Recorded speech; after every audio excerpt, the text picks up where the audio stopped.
Hello, hi everyone, જય શ્રી કૃષ્ણ. સ્વાગત છે સિમિસ વ્લોગ. અમારે અહીંયા જામનગરમાં 2 દિવસથી સતત વરસાદ ચાલુ છે. તમે જોઈ રહ્યા છો કે કેવો વરસાદ આવી રહ્યો છે. આજે મમ્મી અને પપ્પા અહીંયા આવી રહ્યા છીએ, તો હું અને વાહી એટલા એક્સાઇટેડ છીએ, એટલા આતુર છીએ કે વાટ જોઈ રહ્યા છીએ કે મમ્મી અને પપ્પા ક્યારે આવશે. વાહી તો ગેટ ઉપર ઊભી વાટ જોવે છે કે મમ્મી જો ચાલ જલ્દી આવ, દાદા ને બા આવી રહ્યા છે, રિક્ષા આવી રહ્યો છે. અને અમારી ગલી તમે જોઈ રહ્યા છો વરસાદને કારણે કેટલી ખરાબ થઈ રહી છે. અમારી સોસાયટીમાં ભૂગર્ભ ગટરનું કામ ચાલુ હતું, એના કારણે જ્યારે પણ વરસાદ આવે છે ત્યારે સોસાયટીની હાલત બહુ જ ખરાબ થઈ જાય છે. અને મમ્મી પપ્પા આવી ગયા છીએ તો અમે ખૂબ ખુશ છીએ. જય શ્રી કૃષ્ણ મમ્મી, જય શ્રી કૃષ્ણ પપ્પા. વાહી તો દાદા અને બાને જોઈને એટલી ખુશ છે કે દોડીને અંદર ભાગી ગઈ કે બા દાદા જલ્દી આવો, હું તમને બતાવું મારા રમકડા ખિલોના. મમ્મી બોલાવે છે, વાહી શું કરસ, આજે સ્કૂલે નથી ગઈ, કેમ તારે રજા છે? તો એ બોલતી નથી અને કહે છે મમ્મી બસ દાદાને કે મારે સેન્ડલ લેવા છે, મને સેન્ડલ લઈ આપે પછી જ હું વાત કરીશ. તો એ દાદા આવે એની વાટ જોવે છે કે ક્યારે દાદા આવે અને હું ક્યારે કહું કે દાદા મને સેન્ડલ લેવા છે, મને સેન્ડલ લઈ આપજો દાદા. અને દાદા અમારે તો અહીંયા કેવો વરસાદ છે, તમારે ત્યાં હતો? આપણે જસા પર વરસાદ છે દાદા?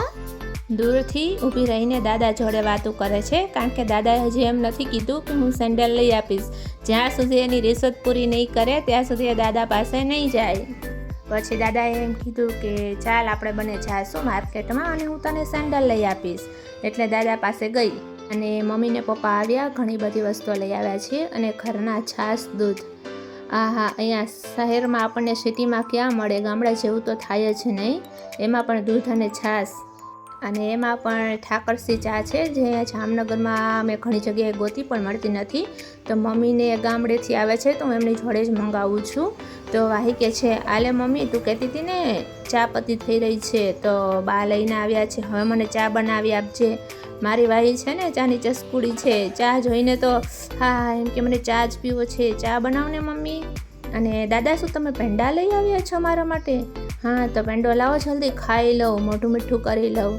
પછી એની ફ્રેન્ડ છે આયુષી, તે રમવા માટે આવી છે, તો બેઓ રમે છે અને એના ફ્રેન્ડનું ઇન્ટ્રોડક્શન દાદાને કરાવે છે. અને બાને પગ દુખે છે તો એની દવા પીવાની છે. તો વાહી કહે છે બા ઊભા રહ્યો, હું પાણી ભરી આવું, હું તમને દવા પીવડાવીશ. પાણી ભરીને આવી અને બધી ટેબ્લેટ હાથમાં લઈ લીધી અને બાને કહે છે બા એક જ પીજો નહીંતર ગળે અટવાશે. બા કે લાવને આપને હું બધી પી જાઉં. તો કે ના એક જ પીવાય, હું તમને એક જ આપીશ. એમ કરીને બાને દવા પીવડાવે છે એક કરીને, નહીંતર પછી અટવાઈ જશે તો શું કરશો ગળે. વાહીને સ્કૂલનો ટાઈમ થઈ જાય છે, રેડી થઈ ગઈ છે. પછી કે આજે મમ્મી તું નહીં, મને દાદા સ્કૂલે મૂકવા આવશે, તું ના આવતી. એટલે હવે આજે દાદા એમને સ્કૂલે મૂકવા માટે જઈ રહ્યા છે.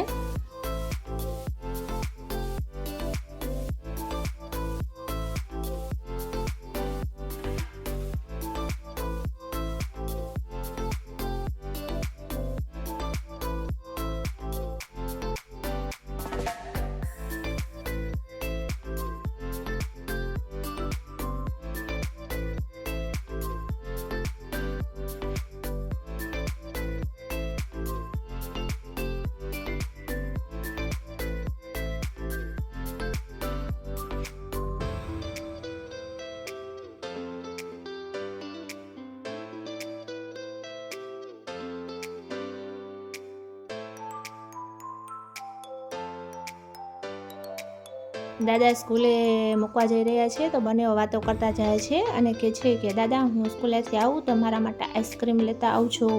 તો દાદા આઈસ્ક્રીમ લઈને આવ્યા છે અને કહે છે હું જ બધાને આપીશ.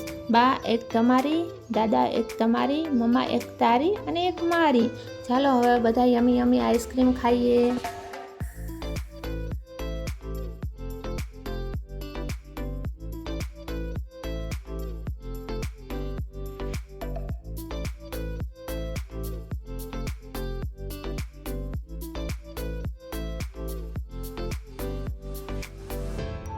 મમ્મી ને પપ્પા આવ્યા છે, પણ વરસાદના કારણે અમે બહાર જઈ શકી તેમ નથી. નહીંતર મમ્મી ને પપ્પાને બહાર ફરવા લઈ જાય છીએ, પણ વરસાદના કારણે જવાતું નથી. એટલે આજે અમે ઘરે જ પિઝા પાર્ટી કરીએ છીએ. પિઝા મંગાવ્યા છે ડોમિનોઝમાંથી. ને વાહી એના ડેડી જોડે જ પાર્સલ લેવા જાય છે અને કહે છે, દાદા જુઓ પિઝા આવી ગયા છે, તમને પિઝા ભાવે? ચાલો ચાલો જલ્દી જલ્દી ઊભા થાવ, આપણે પિઝા ખાશું. હું તમને બતાવું. જુઓ આ છે ગાર્લિક બ્રેડ અને આ છે પિઝા અલગ અલગ ટાઈપના. ચાલો ચાલો જલ્દી ઊભા થાવ. વાહીના તો ફેવરેટ છે પિઝા, એને બહુ જ ભાવે છે. પિઝાનું નામ ન લેવાય, નહીંતર એમ કે મમ્મી હવે તો મને પિઝાની જ ભૂખ લાગી છે, મને પિઝા જ ખાવા છે.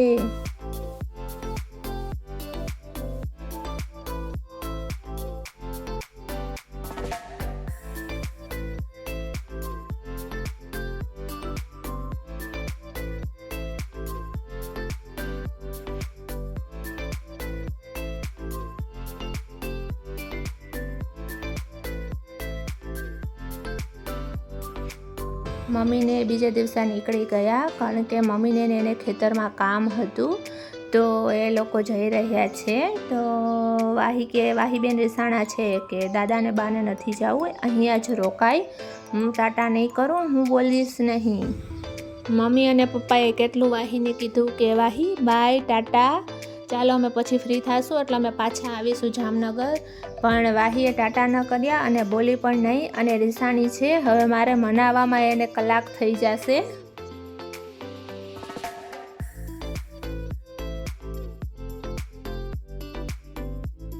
મારો વિડીયો ગમ્યો હોય તો સબસ્ક્રાઈબ કરો, લાઈક કરો અને શેર કરો. Thank you.